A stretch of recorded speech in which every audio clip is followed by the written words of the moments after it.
Dulu aku pikir disiplin tuh nggak usah diajarin.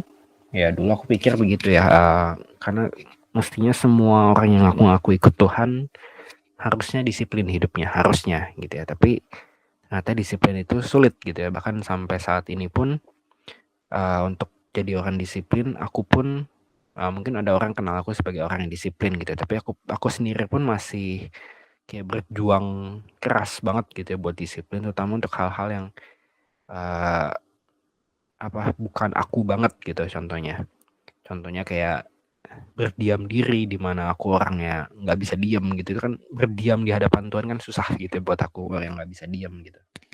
Nah itu disiplin itu makanya butuh perjuangan ya, butuh ngomongnya ya, disiplin tuh butuh pengorbanan juga pastinya. Ada waktu yang dikorbanin, ada tenaga yang harus dikorbanin. Nggak ada disiplin yang nggak butuh pengorbanan gitu ya. Makanya disiplin itu termasuk worship ya, termasuk penyembahan, karena ada sesuatu yang kita korbankan gitu, entah itu waktu, tenaga, mungkin uang, mungkin atau apapun itu pasti ada pengorbanan ya. Nah makanya hari ini kita mau belajar tentang khusus hari ini gitu ya, aku kasih tema benar-benar tentang menabur benih ya, konsisten menabur benih. Kita menabur benih aja itu butuh konsistensi, butuh disiplin. Nanti minggu-minggu depan kita akan belajar disiplin yang lain, tapi untuk hari ini aku khusus bahas tentang menabur benih. Nah, kalau ngomongin tentang menabur benih, kita nggak akan jauh-jauh pastinya dari ayat ini gitu ya. Nah, mungkin banyak dari kita yang sering baca di sini, tapi mungkin kita kurang memahami gitu ya, artinya apa sih ini, walaupun ada artinya gitu di di perikop selanjutnya itu mungkin dijelasin, tapi terkadang kita juga ngerti ini aplikasi di hidup kita tuh kayak gimana sih. Nah makanya hari ini kita akan bahas ayat ini lebih dalam, mestinya nggak panjang ya, cuma 9 ayat gitu. Dan itu pun juga satu jenis tanah tuh bisa 2 ayat, jadi mestinya nggak panjang lah untuk dibahas gitu ya. Yuk kita baca sama-sama.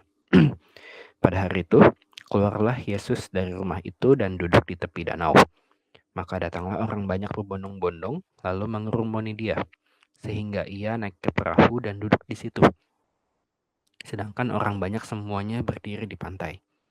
Dan ia mengucapkan banyak hal dalam perumpamaan kepada mereka. Katanya, adalah seorang penabur keluar untuk menabur. Pada waktu ia menabur, sebagian benih itu jatuh di pinggir jalan, lalu datanglah burung dan memakannya sampai habis. Sebagian jatuh di tanah yang berbatu-batu yang tidak banyak tanahnya, lalu benih itu pun segera tumbuh karena tanahnya tipis. Tetapi sesudah matahari terbit, layulah ia dan menjadi kering karena tidak berakar. Sebagian lagi jatuh di tengah semak duri, lalu makin besarlah semak itu dan menghimpitnya sampai mati. Dan sebagian jatuh di tanah yang baik, lalu berbuah. Ada yang 100 kali lipat, ada yang 60 kali lipat, ada yang 30 kali lipat. Siapa bertelinga, hendaklah ia mendengar. Nah, di sini yang pastinya mungkin teman-teman udah pada tahu, yang udah pernah baca ayat ini, di sini ada 4 jenis tanah ya. Aku garis bawahin. Ya, ada 4 jenis tanah. Yang pertama di pinggir jalan, ya di pinggir jalan. Yang kedua adalah tanah yang berbatu-batu. Yang ketiga adalah semak duri. Yang keempat adalah tanah yang baik. Nah kita akan bahas itu 4 tanah ini ya, kita akan bahas dan kita akan nanti ngecek kita tuh yang mana sih. Nah yang pertama pinggir jalan dulu ya. Pinggir jalan, menurut penjelasan Tuhan Yesus di ayat 19 ya, kepada setiap orang yang mendengar firman tentang kerajaan surga tetapi tidak mengertinya, datanglah si jahat dan merampas yang ditaburkan dalam hati orang itu. Itulah benih yang ditaburkan di pinggir jalan.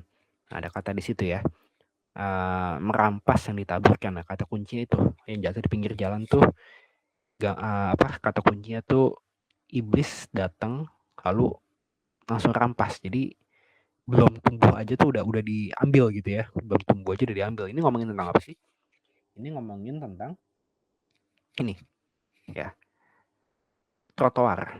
Pinggir jalan menurut salah satu pengajar Alkitab itu dia sebutnya trotoar. Jadi kayak jalan di tengah-tengah ladang gitu ya. Jadi ada jalan di tengah-tengah ladang gitu. Di sebelah kirinya ladang, di sebelah kanan juga ladang. Jadi ada jalan di tengah-tengah. Yaitu ke sana tuh jadi ke kiri enggak, ke kanan juga enggak, di tengah-tengah nggak jelas gitu ya. Ngapain jalan di padang gitu. Nah, karena biasanya nggak ada tanamannya gitu ya. Jadi kalau ada benih di situ ya itu kelihatan banget gitu ya. Kalau misalnya jatuh di ladang kan ketutupan daun segala macam. Nah, itu lebih susah untuk ditemukan burung lah ke sana begitu mungkin. Nah, jadi karena dia ada di tengah-tengah jalan, ya ini ngelambangin sebenarnya fokusnya terpecah belah gitu ya. Nggak ke kiri, nggak ke kanan. Nah, makanya kalau kita mau dengar firman dan kita mau firman itu tumbuh, kita nggak fokus. Nah, kata kunci itu nggak fokus. Ya, mendengar firman tidak boleh fokus ke yang lain ya, karena bisa dicuri musuh. Saya kenal banyak nggak cuma satu gitu ya, kenal banyak orang-orang lebih tepatnya orang-orang yang kalau ibadah ya, mau pengkhotbahnya yang bagus ataupun pengkhotbah yang mungkin bikin ngantuk gitu ya, pengkhotbah yang bagus aja mereka tuh masih bisa dari awal sampai akhir bisa benar-benar nunduk ya. Nunduk itu bisa tidur beneran, bisa lihat HP ya. Kalau dilihat HP-nya tuh juga mereka sambil belanja gitu ya, Shopee, Tokopedia segala macam. Pernah sekali saya lihat ada orang dia bawa iPad gitu ya, dari kertas putih kosong ya, sepanjang khotbah tuh dia bikin komik gitu ya, sampai jadi gitu, bikin manga ya, bikin manga dari putih bersih sampai jadi gitu. Itu kan benar-benar dia nggak dengerin sama sekali ya, nggak tahu juga, mungkin juga bisa dengerin gitu ya. Walaupun ada gereja yang, kalau teman-teman tahu, ada gereja yang di panggung worshipnya itu ada orang lukis juga itu ya, battle di Amerika sana gitu ya. Tapi itu mungkin beda cerita kali ya. Mungkin juga yang ini mungkin dia profetik atau apa, yang nggak ada yang tahu gitu. Tapi yang jelas sejauh yang saya tahu mereka benar-benar nggak fokus gitu. Ya percuma gitu ya. Mau kok yang khotbah benar-benar emang ngantuk ataupun khotbahnya yang bagus, ya mereka nggak dengar juga. Nah ini contohnya kayak gini, fokusnya terpecah belah, jadi belum apa-apa firmannya udah dicuri musuh gitu. Nah, pinggir jalan tuh kayak gini. Jadi ini nggak usah tunggu benihnya tumbuh gitu ya. Belum tumbuh aja udah dicuri karena nggak fokus, benar-benar nggak punya kesempatan tumbuh sama sekali. Ini benih yang pinggir jalan tuh ngambangin itu. Ini jenis yang pertama. Yang kedua, tanah berbatu-batu. Ya, menurut penjelasan Tuhan Yesus, ya, benih yang ditaburkan di tanah yang berbatu-batu ialah orang yang mendengar firman itu dan segera menerimanya dengan gembira. Nah, ini udah dikasih kesempatan buat tumbuh nih. Ya, kalau tadi kan langsung dicuri itu belum tumbuh. Nah, tetapi ia tidak berakar dan tahan sebentar saja. Apabila datang penindasan atau penganiayaan karena firman itu, orang itu pun segera murtad. Nah, kalau jadi tadi yang pinggir jalan tuh baru benihnya nyampe tanah, belum tumbuh udah dicuri. Nah, yang ini better lah mungkin gitu ya. Masih ada kesempatan buat tumbuh ya. Walaupun tumbuhnya tidak berakar dan tahan sebentar saja. Jadi masih ada kesempatan tumbuh sebentar lah gitu. Tapi ketika datang penindasan dan penganiayaan karena firman itu, orang itu pun segera murtad. Nah, artinya apa? Nah, ini jadi menurut salah satu pengajar Alkitab, karena berbatu-batu itu ngomongin tentang kita terima firman Tuhan, iya, ya. Tapi hanya sebatas pikiran sadar. Nah, pikiran sadar itu biasanya short term memory. Ya, short term memory, makanya jangan kaget kalau ada orang yang kayak abis dengar firman Tuhan ke sana, wah aku terberkati sekali gitu ya. Tapi pulang dari gereja nggak nyampe 1 jam, ya nggak ada perubahan juga gitu ya. Kenapa? Karena short term aja gitu ya. Cuma wah terus pulang beda lagi. Ya benar-benar short term gitu ya. Bahkan itu short term itu apa sih? Jangka pendek gitu ya. Saking jangka pendeknya 1 jam aja tuh langsung hilang gitu. Nah itu tapi better dibandingkan tidak menerima sama sekali gitu ya. Ya, tapi ya tetap aja nggak bagus sih ya. Tapi ya lebih baik lah dibandingkan nggak langsung dicuri musuh gitu. Nah, makanya untuk firman bisa berakar, kita harus berulang-ulang Ya, firman itu harus diulang sampai masuk ke pikiran bawah sadar. Nah, ini bicara tentang kalau bahasa kekiniannya ya cuci otak gitu ya. Cuci otak mungkin kesana negatif, yaitu kesana kayak apa sih? Kalau zaman dulu tuh kalau perang-perang gitu ya, tentara-tentara yang mau jadi jahat, yang benar-benar tentara yang kayak nggak takut mati, nah itu biasanya harus dicuci otak tuh ya, dicuci otak. Kesana negatif gitu. Tapi kalau kita dicuci otak sama firman Tuhan, mestinya nggak ada yang negatif dari itu ya. Gimana ceritanya cuci otak sama firman Tuhan bisa negatif? Nah, dicuci otak sama firman Tuhan pasti positif gitu. Jadi kita tuh harus dicuci otak, caranya apa ya? Kita baca terus firman itu. Nggak ada makanya kata bosan baca Alkitab tuh nggak ada tuh Mas ya. Semakin kita baca harusnya kita nemuin sesuatu yang baru gitu ya. Kemarin aku baru cerita sama mentor aku kemarin baca kitab Esther. Kitab Esther itu kitab yang aku udah baca mungkin nggak tahu berapa kali gitu ya. Mungkin bisa puluhan kali lah setidaknya. Tapi baru kemarin aku baru nemuin sesuatu yang baru gitu. Aku mempertanyakan itu gitu ya. Itu setelah aku baca puluhan kali gitu. Jadi ternyata emang harus diulang-ulang ya baca firman ya. Dan mestinya pengecualian kita Tuhan ya. Setiap kali kita ulang, kalau emang kita nyari pasti kita dapat sesuatu yang kita belum pernah paham sebelumnya mungkin ya, atau mungkin sesuatu yang belum pernah kita sadari sebelumnya dari ayat itu yang kita baca. Ini harus diulang-ulang gitu ya. Dan ini juga beberapa pesan hamba Tuhan yang pernah ngomong ke aku selama ini, yang dari dulu mungkin aku nggak terlalu ladenin gitu ya. Ya ladenin, cuma aku nggak terlalu pentingin mungkin. Baca firman ulang-ulang tuh bagus gitu ya. Tapi kalau firman itu nggak direnungin, ya ini nggak akan masuk ke bawah sadar gitu. Ini cuma mungkin nggak short term ya, mungkin nggak jangka pendek. Ingatan jangka pendek. Mungkin nggak ingatan jangka pendek, tapi bisa jadi ingatan jangka panjang. Cuma walaupun jadi ingatan jangka panjang ya mungkin aja nggak masuk ke bawah sadar ya, karena nggak direnungin gitu ya. Jadi kalau firman yang bagus harus direnungin sampai masuk ke bawah sadar. Ya, bawah sadar itu apa sih? Tanpa kita berusaha untuk mikirin, tanpa perlu kita usaha inget, kita langsung tahu gitu ya, langsung tahu. Contoh, bawah sadar tuh contohnya kalau kita dikasih sendok sama garpu ya, tanpa perlu kita mikir, kita udah tahu garpu itu pasti di tangan kiri, sendok itu di tangan kanan. Kalau normal ya, kalau nggak normal ya teman-teman ya maaf ya. Ya tapi sejauh yang saya tahu normalnya biasa kalau orang dikasih sendok garpu, mau dia kasihnya kebalik pun, dia pasti nanti ujung-ujungnya akan megang sendok dengan tangan kanan, garpu tangan kiri. Nah, itu contoh bawah sadar tuh tanpa perlu dipikir gitu ya. Atau mau nyebrang jalan ya, terutama kalau di kota-kota besar kayak Jakarta gitu ya, nggak perlu disuruh, mestinya nengok kiri kanan dulu gitu ya. Nengok kiri kanan ini bisa ditabrak motor gitu kadang-kadang. Nah, apalagi nggak nengok kiri kanan itu lebih bahaya lagi. Ya, jadi alam bawah sadar kita tuh kayak gitu contohnya, tanpa kita perlu mikir, kita udah refleks gitu ya, refleks udah tahu. Nah, firman kalau udah berakar masuk ke bawah sadar, nah itu nanti refleks kita akan beda. Menarik gitu ya. Nah, ini tanah yang kedua. Tanah yang ketiga. Bukan tanah ini ya, ini semak duri. Yang ditaburkan di tengah semak duri ialah orang yang mendengar firman itu, lalu kekhawatiran dunia ini dan tipu kekayaan menghimpit firman itu sehingga tidak berbuah. Jadi ini ditaburin di tengah semak duri. Nah, kalau teman-teman pernah main game Harvest Moon, mungkin teman-teman ada yang nggak tahu Harvest Moon itu apaan gitu ya. Itu game yang udah tua banget, nggak tahu sekarang masih ada atau nggak, setahu saya udah nggak ada gitu ya. Tapi itu game legend dulu, dimana itu game itu tuh benar-benar kayak petani gitu ya, petani dari nol. Jadi kita bisa nanam tumbuhan sendiri, bisa beli sapi, beli ayam segala macam.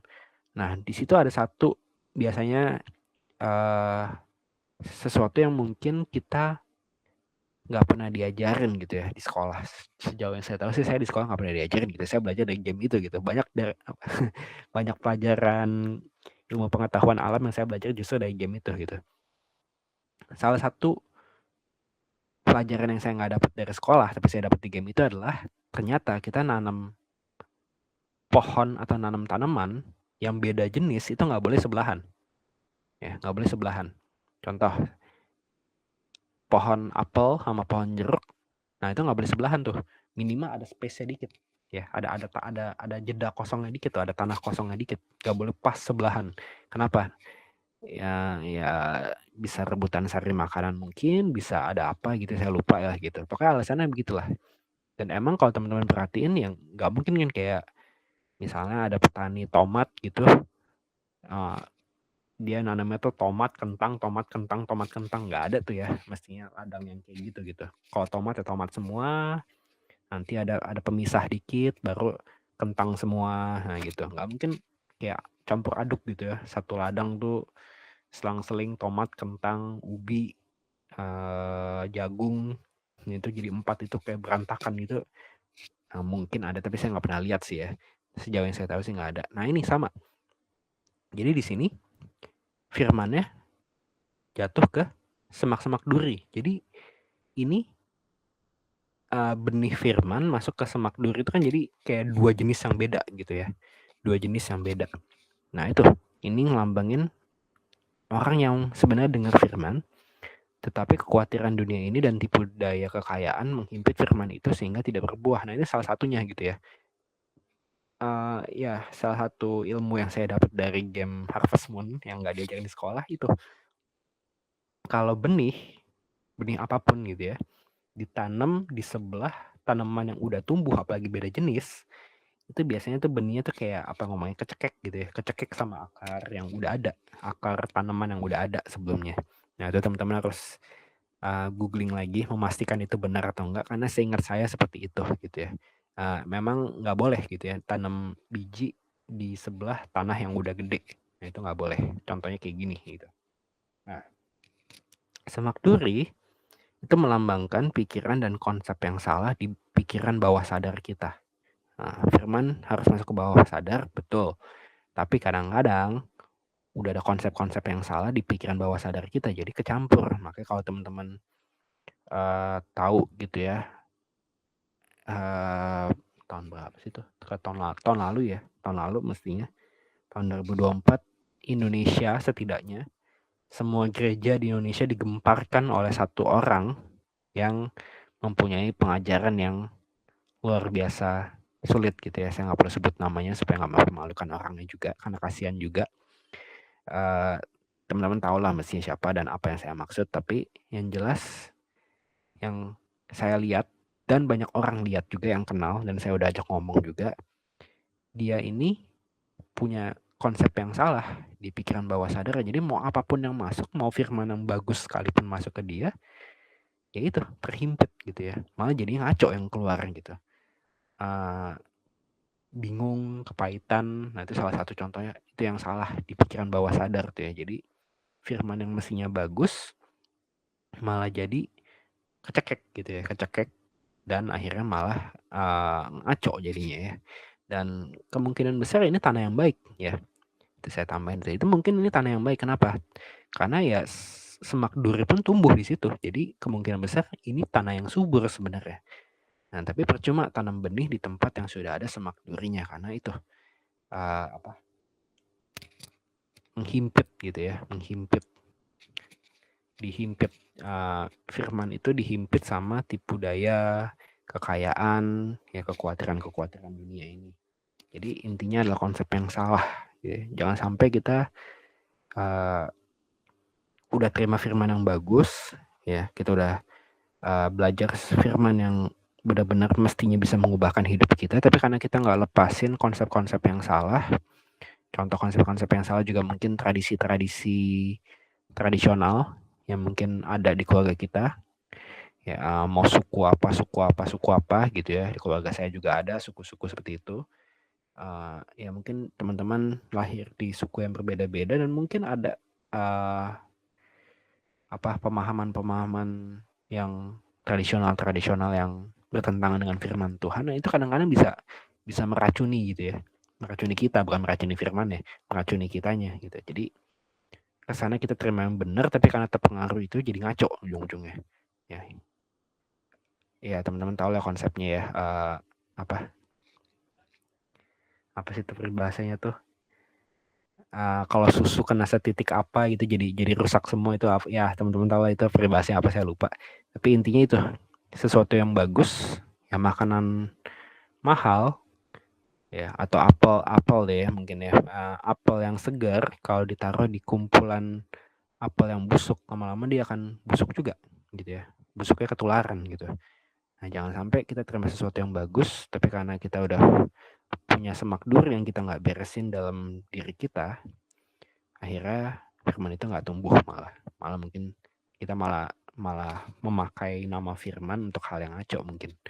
Jangan sampai kayak gitu. Yang ketiga, yang keempat, tanah yang baik. Yang ditaburkan di tanah yang baik ialah orang yang mendengar firman itu dan mengerti. Dan karena itu ia berbuah. Ada yang 100 kali lipat, ada yang 60 kali lipat, ada yang 30 kali lipat. Nah ini versi Matius ya, tadi kita ngomongin versi Matius terus gitu ya. Nah di versi Matius, tanah yang baik adalah mendengar firman itu dan mengerti. Ya, perhatiin baik-baik ya. Tanah yang baik menurut Matius adalah mendengar firman dan mengerti. Nah, saya tambahin. Di versi Markus, nah ini perhatiin teman-teman ya. Matius mendengar dan mengerti. Di Markus, tanah yang baik itu diartikan sebagai mendengar dan menyambut. Nah, kalau Matius tadi mendengar dan mengerti, di Markus ini mendengar dan menyambut. Beda ya, beda dikit. Mendengar dan menyambut. Kalau menyambut dia berarti disambut gitu ya, di apa sih, diberi perhatian lah, diberi perhatian khusus gitu. Ini versi Markus. Kalau versi Lukas, menyimpannya ya, tanah yang baik adalah orang yang menyimpannya dalam hati yang baik dan mengeluarkan buah dalam ketekunan. Nah, atau bahasa terjemahan ILT lebih keren lagi gitu ya. Ini orang yang memegangnya erat-erat gitu ya. Jadi kalau versi terjemahan barunya menyimpannya dalam hati, ya, yang bahasa aslinya mendekatinya lebih ke bukan menyimpan gitu, tapi memegangnya erat-erat gitu ya. Jadi dipegang erat-erat itu apa sih? Kencang gitu ya, dicengkram gitu mungkin. Ya, dicengkram. Nah, intinya apa? Intinya adalah tanah yang baik. Ya, menurut Matius, tanah yang baik itu adalah mendengar dan mengerti. Artinya berkebalikan dengan tanah pinggir jalan. Nah, menurut Markus, itu mendengar dan menyambut, ya. Artinya berkebalikan dengan tanah yang berbatu-batu. Ya, disambut gitu ya. Kalau tanah yang batu-batu kan tadi sebentar ya diterima tapi nggak disambut gitu. Jadi nggak berakar dan akhirnya mati gitu. Nah, menurut Lukas, mendengar dan menyimpan dalam hati artinya berkebalikan dengan semak duri gitu ya, menyimpannya, memegang erat-erat gitu, yang lain nggak dipegang erat-erat ya.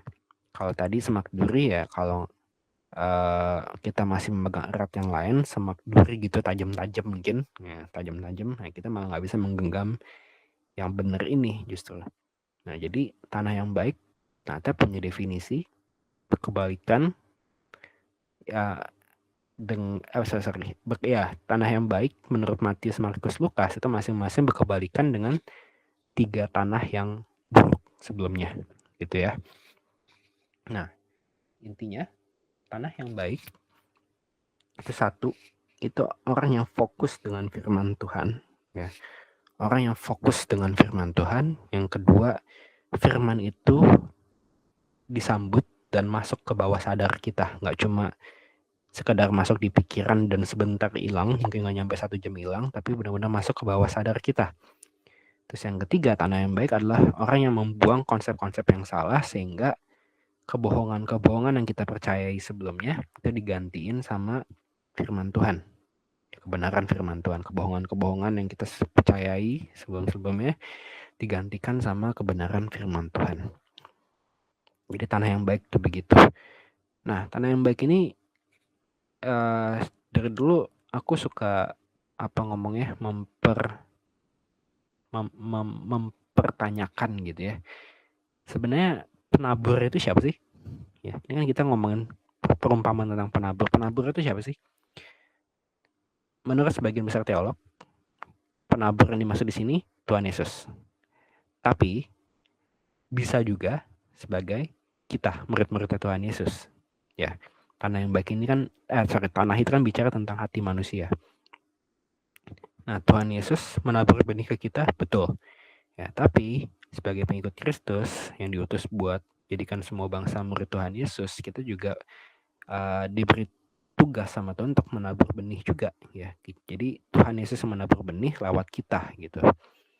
Nah, bukannya kalau kita bisa ikut Tuhan Yesus itu karena ada benih yang mungkin ditabur terus di hidup kita? Sejauh yang saya tahu, belum pernah ada saya ketemu orang gitu ya, orang yang pertama kali ditabur firman langsung terima firman itu langsung berbuah gitu. Sejauh yang saya tahu, saya belum pernah lihat orang kayak gitu. Saya pun juga dulu lumayan lama gitu ya, saya diinjilin 2 tahun mungkin, ya 2 tahun mungkin diinjilin, baru akhirnya saya memutuskan, ya saya dilawat Tuhan sendiri, dan akhirnya saya baru saya putusin saya mau komit ke Tuhan sepenuh hati saya. Itu butuh 2 tahun, sama orang yang nginjilin saya itu butuh 2 tahun lah untuk akhirnya saya bisa ikut Tuhan Yesus. Nah, ini bicara tentang konsisten juga gitu ya. Nggak semua orang awalnya itu tanah yang baik pastinya. Mungkin ada orang yang hatinya ya pinggir jalan. Ya, saya pun salah satunya dulu gitu. Ya hati saya pinggir jalan gitu, ditabur bodo amat gitu ya. Tabur bodo amat. Bahkan saya tahu ada satu pendeta terkenal di Indonesia, yang nggak perlu saya sebut namanya juga, pendeta terkenal gitu ya. Keluar negeri sering, ya buku-bukunya tuh udah jadi kayak buku wajib lah. Kalau zaman dulu beli buku tentang pengajaran tuh kayaknya nama dia tuh pasti ada tuh di salah satu buku tuh ya, yang pasti dibeli orang. Nah, saya baru tahu ternyata dulunya ya pas pertama kali dia belum kenal Tuhan, dia tuh dikasih traktat. Kalau teman-teman traktat tuh, traktat tuh buku kecil isinya iman-iman kekristenan. Jadi kalau zaman dulu tuh nginjil katanya bagi-bagi traktat. Saya nggak pernah ngalamin itu sih ya. Itu udah bukan zaman saya. Nah, tapi kalau zaman dulu dibagiin traktat, katanya dibuang-buangin sama dia sebelum dia ke Tuhan gitu ya. Nah, lucu kan ya. Jadi pengkhotbah terkenal yang sekarang dipakai Tuhan buat ngajar firman luar biasa, ternyata dulunya itu suka buang-buangin buku-buku penginjilan gitu kan. Lucu gitu kalau kita perhatiin. Tapi itu Tuhan ya lucunya begitu, nggak pernah menyerah sama kita walaupun mungkin kita hatinya masih pinggir jalan, kita nggak fokus sama firman Tuhan, ditabur orang, dibuang gitu kan. Ini bahan dibuang gitu ya, bukunya dibuang. Nah, itu sama kayak pinggir jalan yang benihnya langsung dicuri sama iblis gitu. Nah, jadi di sini kita bisa belajar lewat perumpamaan penabur, Tuhan itu disiplin. Disiplin apa? Disiplin mengasihi kita gitu ya. Konsisten ya. Mungkin kita kayak masih pinggir jalan, kita masih tanah batu-batu, mungkin masih ada semak duri, tapi Tuhan terus tabur sampai kita akhirnya jadi tanah yang baik, dan akhirnya kita benar-benar berbuah gitu ya. Nah, makanya ada satu orang yang saya nggak terlalu mau kutip dia sih ya, tapi intinya dibilang salah satu hal yang bisa kita teladani dari iblis adalah konsistennya gitu ya. Tapi jangan dibilang konsisten berbuat jahat, ya enggak gitu ya. Maksudnya konsistennya aja gitu ya. Iblis itu nggak akan menyerah sampai dia benar-benar bisa buat kita jatuh gitu ya. Konsisten gitu. Itu konsistennya sebenarnya luar biasa, tapi dia sayangnya konsisten negatif aja. Tapi kalau kita bisa konsisten secara positif, bisa nggak kalau iblis konsisten terus sampai kita jatuh dalam dosa, bisa nggak kita konsisten terus nabur benih ke orang sampai orang itu beneran ikut Tuhan gitu. Kita harus contoh konsistensinya sebenarnya. Sama kayak Tuhan konsisten ke kita, sama seperti iblis konsisten membuat orang jatuh dalam dosa, kita harus berusaha terus dipakai Tuhan buat nabur benih yang baik benih firman Tuhan supaya orang akhirnya benar-benar jadi pengikut Kristus. Ini butuh disiplin gitu ya. Kita harus nabur benih. Dan makanya semua hal yang kita kerjain semuanya harus buat kemuliaan Tuhan, semuanya harus buahnya apa sih? Buahnya salah satunya mestinya orang bisa kenal Tuhan lewat apa yang kita tabur. Nah, kayak aku mau kasih 3 poin, pendek aja, sebentar lagi saya selesai. Hukum tabur tuai, ya. Tuaian itu akan mengikuti apa yang ditabur. Ya. Tuaian akan mengikuti apa yang ditabur. Tidak mungkin kita akan menuai apel ketika kita menabur benih jeruk. Ya. Jadi ya teman-teman paham lah mestinya gitu ya. Kalau kita nggak suka sama tuaian kita, berarti ada yang salah sama yang kita tabur. Makanya jika tidak suka dengan apa yang kita tuai, gantilah benih yang kita tabur. Ya paham ya teman-teman ya. Kalau kita rasanya kok aku menuainya aku nggak suka sama sekali dari dulu ya. Kok aku menuainya kayak begini terus gitu ya. Mungkin ada saatnya kita merenung, jangan-jangan kita salah memilih benih yang kita tabur. Ya. Kalau kita menuainya hal-hal yang kita nggak suka, ya mungkin kita menaburnya ada sesuatu yang negatif mungkin yang tanpa kita sadari, atau mungkin sesuatu itu bagus tapi motivasinya nggak baik, ya bisa aja gitu ya. Nah ini makanya mengerikannya pengikut Kristus tuh begitu gitu ya. Dari kemarin aku lagi renungin, serem gitu ya. Kadang-kadang pengikut Kristus serem gitu. Kadang-kadang kita bisa lakuin sesuatu yang baik dengan motivasi yang nggak baik. Jadi kalau lakuin sesuatu yang baik dengan motivasi nggak baik, ya itu serem gitu ya. Kelihatannya baik, ya. Kelihatannya mungkin baik, sebenarnya nggak baik gitu. Kalau teman-teman tahu, kemarin baru aja aku sharingin di subkomsel gitu ya.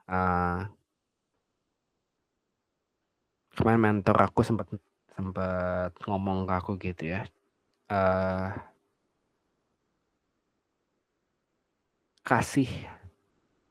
Aku ditantangin sama dia lah, kasih aku contoh di mana ada orang yang karakternya nggak baik tapi kesannya diangkat Tuhan, ya.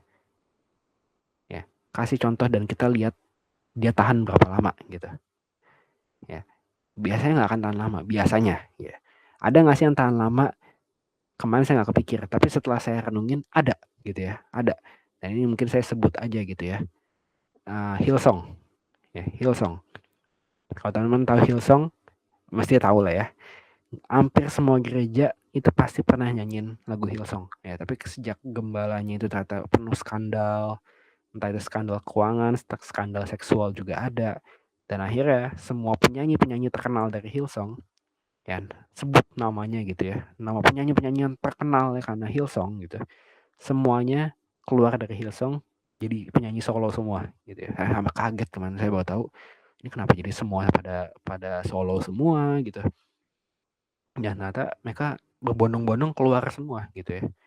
Nah itu taburannya apa? Sorry. Itu ya gembalanya mungkin itu apa?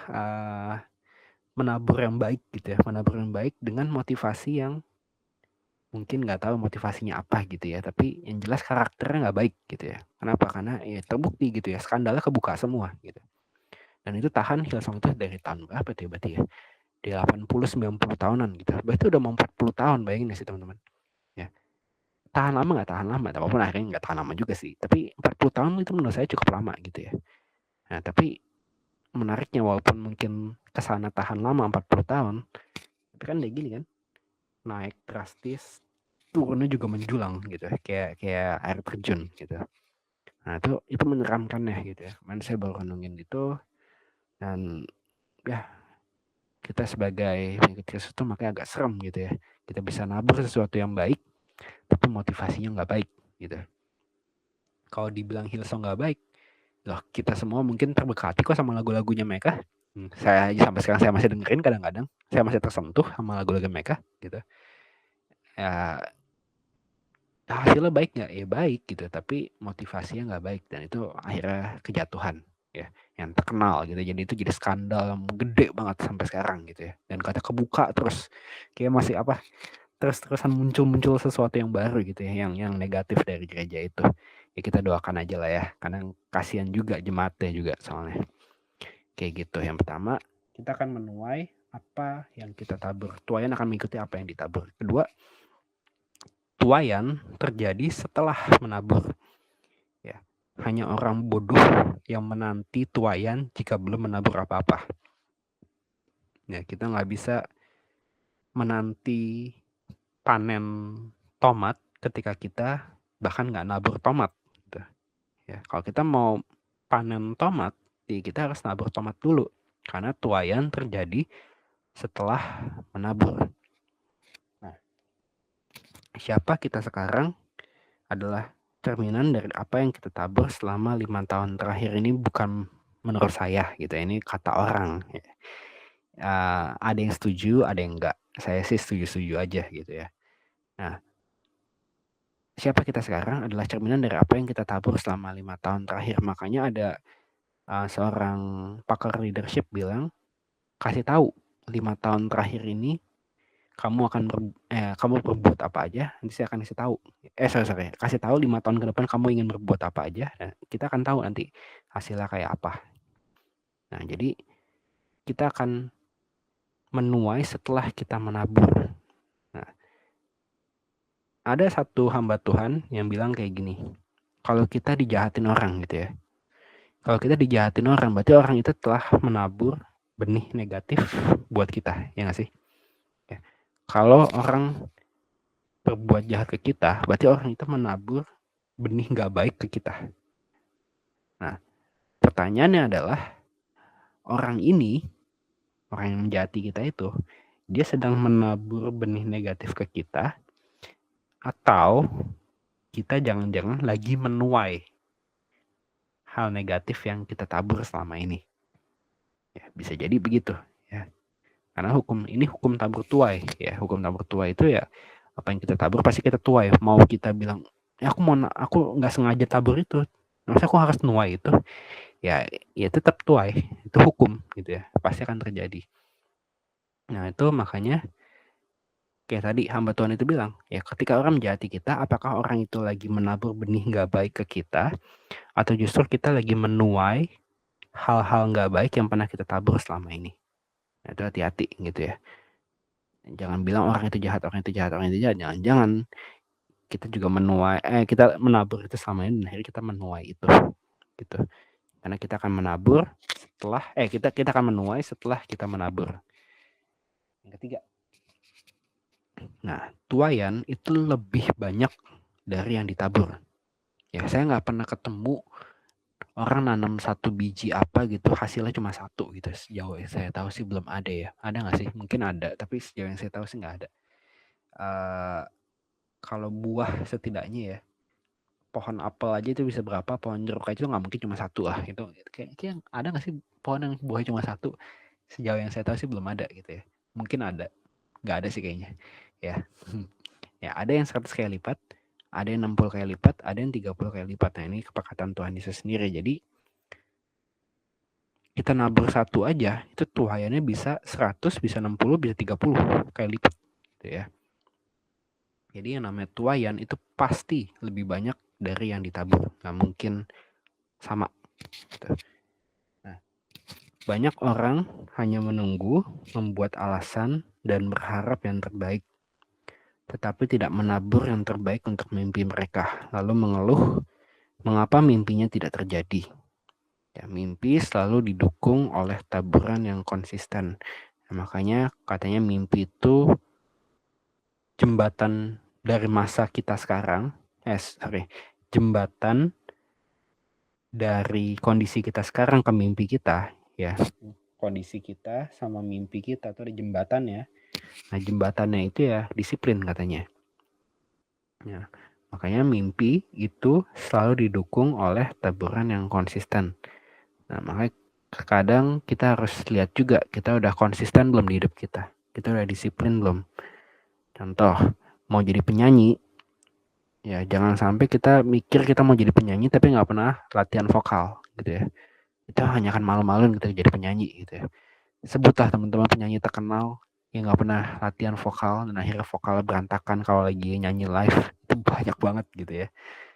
kemarin ada tuh ya, ada pencipta lagu yang ya gitulah, pencipta lagu jadul, tapi akhirnya dia mutusin buat nyanyi lagi setelah gak pernah kelihatan di TV, main nyanyi di TV katanya, terus sampai jadi bahan ketawaan gitu ya, karena jelek banget gitu ya, jelek banget gitu. Nah itu kalau memang kita punya mimpi jadi penyanyi, ya kita harus konsisten latihan vokal, ya, latihan di panggung, apa, gerakan-gerakan di panggung supaya nggak kaku gimana, improvisasi mungkin. Ya kalau teman-teman mau jadi dokter, ya itu berarti harus makin ngikutin perkembangan obat-obat segala macem, perkembangan teknik operasi segala macem. Ya katanya sekarang karena perkembangan teknologi operasi tuh katanya sekarang muncul banyak banget teknik-teknik operasi yang baru gitu ya, yang kalau kita nggak belajar lebih lanjut lebih dari kuliah ya kita nggak akan tahu kayak gitu. Jadi kalau kita mau jadi dokter kita harus belajar ini itu ya. Intinya mimpi selalu didukung oleh taburan yang konsisten, itu butuh disiplin katanya. Kayaknya disiplin itu penting begitu. Kita sebagai pengikut Kristus mestinya kita punya mimpi. Nah kita konsistennya apa, kita disiplinnya apa. Jadi penyanyi latihan nyanyi, jadi pelukis latihan melukis, jadi arsitek selalu cari inspirasi gedung yang kreatif kayak apa misalnya. Mau jadi pembisnis harus ngikutin perkembangan zaman, harus tahu orang pasarannya kemana segala macam. Apa lagi ya, mau jadi apa lagi sih biasanya, mau jadi YouTuber, mau jadi selebgram segala macem gitu ya. Itu kan juga butuh ngikutin tren lagi kemana gitu ya, trennya gimana segala macam, cara naikin views misalnya gimana segala macam. Ada orang yang mungkin banyak kok ya, orang-orang yang views bahasa Indonesianya apa sih ya, itu jumlah tontonannya itu jumlah tontonannya mungkin kurang dari 10 pas awal-awal upload, sekarang bisa jadi semua orang mungkin nyari dia. Saya barusan lihat konten kayak gitu ya, dia cerita awalnya gimana segala macam. Iya, intinya mereka selalu disiplin. Itu disiplin makanya penting. Makanya hari ini kita belajar tuayan akan mengikuti apa yang ditabur. Ya, kalau kita nggak suka sama apa yang kita tuai, ada saatnya kita mengganti apa yang kita tabur mungkin. Kita coba sesuatu yang baru yang pastinya harus sesuai dengan firman Tuhan gitu ya. Terus tuayan terjadi setelah menabur. Ya. Jadi jangan kaget kalau kita menuai apa yang kita tabur, entah itu negatif ataupun positif. Nah, terus tuayan itu lebih banyak dari yang ditabur. Nah, ini bicara tentang kita nuai, misalnya tadi buat misalnya mimpi, ya mimpi yang Tuhan taruh di hati kita, itu pasti harus buat jiwa-jiwa ya. Kalau mimpi bukan buat bekatin orang, itu bahaya ya. Ujung-ujungnya hanya akan membuat kita sombong dan akhirnya menjauh dari Tuhan mestinya. Ya, tapi mimpi yang benar adalah mimpi yang dari Tuhan. Mimpi dari Tuhan itu selalu urusannya buat orang-orang makin kenal Tuhan. Ya, maka itu kita harus konsisten nabur benih firman ke siapapun ya. Di hal apapun yang kita lakuin. Kok saya kemarin baru lihat, saya nggak tahu, saya nggak nonton filmnya gitu, ada film viral katanya yang buat filmnya orang Kristen, saya nggak tahu, saya belum pernah nonton, saya nggak pernah nonton lebih tepatnya. Tapi katanya ya itu dia punya motivasi pengen bekatin orang lewat filmnya, sejauh yang saya tahu ya. Ya itu akhirnya terjadi kan. Nah akhirnya terjadi ya, walaupun akhirnya dia belum nabur ke saya sih karena saya nggak pernah nonton itu. Tapi intinya kalau emang kita motivasi buat menabur benih buat ke orang-orang yang belum kenal Tuhan, seharusnya Tuhan akan tuntun lah. Tuhan akan tuntun. Jadi ini hukum tabur tuai. Tadi kita udah belajar ada 4 jenis tanah: pinggir jalan, tanah berbatu-batu, semak berduri, dan tanah yang baik. Ya, Setiap orang mungkin responnya beda-beda, kita nabur benih ke orang itu mungkin responnya beda-beda hatinya. Tapi ingat ya 3 hal ini gitu ya. Tuaian akan mengikuti apa yang ditabur. Tuaian terjadi setelah menabur. Tuaian lebih banyak yang ditabur. Dan yang paling penting sesuai judulnya, konsisten. Ya, konsisten. Walaupun mungkin ke sana belum ada yang tertuai, ya, apa tertuai lagi, bahasa jelek banget. Belum ada ya penuaian, ya, belum ada penuaian, konsistenlah menabur benih itu. Gitu ya. Terakhir, saya baru ingat pernah saya nanya gini ke satu hamba Tuhan gitu ya. Kalau kita menabur sesuatu yang baik gitu ya. Kita menabur sesuatu yang baik, tapi motivasinya nggak baik. Kita akan menuai nggak sih? Ya, misalnya contoh, kita lihat nih ada orang beneran menabur uang 1 juta gitu ya. Menabur uang 1 juta, tiba-tiba Tuhan berkatin dia 5 juta gitu. Tiba-tiba entah dari mana datang 5 juta gitu. Nah, terus misalnya saya lihat, wah, nabur 1 juta langsung dapat 5 juta. Saya mau juga deh, saya nabur 1 juta. Tapi dengan motivasi pengen dapat uang. Nah, itu akan menuai juga nggak sih? Nah, itu hukum tabur tuai. Kalau kita nabur, pasti kita nuai gitu ya. Akan menuai nggak? Pasti gitu ya. Tapi biasanya walaupun kita akan menuai, biasanya kalau motivasinya nggak benar, biasanya katanya akan lebih lama waktunya. Kalau motivasinya benar kan kayak kesana cepat gitu kan. Tapi kalau motivasinya nggak benar, mungkin bisa bertahun-tahun, mungkin bisa berpuluh-puluh tahun juga mungkin aja gitu ya, mungkin aja. Nah, itu menurut hamba Tuhan itu gitu. Tapi intinya ya kita harus tetap cek hati di hadapan Tuhan gitu ya. Konsisten nabur benih sambil cek motivasi juga. Ini motivasi aku untuk memuliakan Tuhan atau untuk kedagingan aku sendiri. Ya, jadi intinya teman-teman, hari ini aku berdoa buat teman-teman semua. Yuk kita belajar konsisten menabur benih. Tuhan, terima kasih Tuhan atas kesempatan kami hari ini Tuhan. Sudah mendengarkan firman-Mu Tuhan. Biarkan hati kami terus jadi tanah yang baik. Kami nggak mau Tuhan jadi tanah pinggir jalan, tanah berbatu-batu, ataupun tanah yang ada semak durinya. Kami mau lepas itu semua Tuhan. Kami ingin jadi tanah yang baik. Juga kami juga tahu Tuhan mungkin teman-teman di sekitar kami belum jadi tanah yang baik.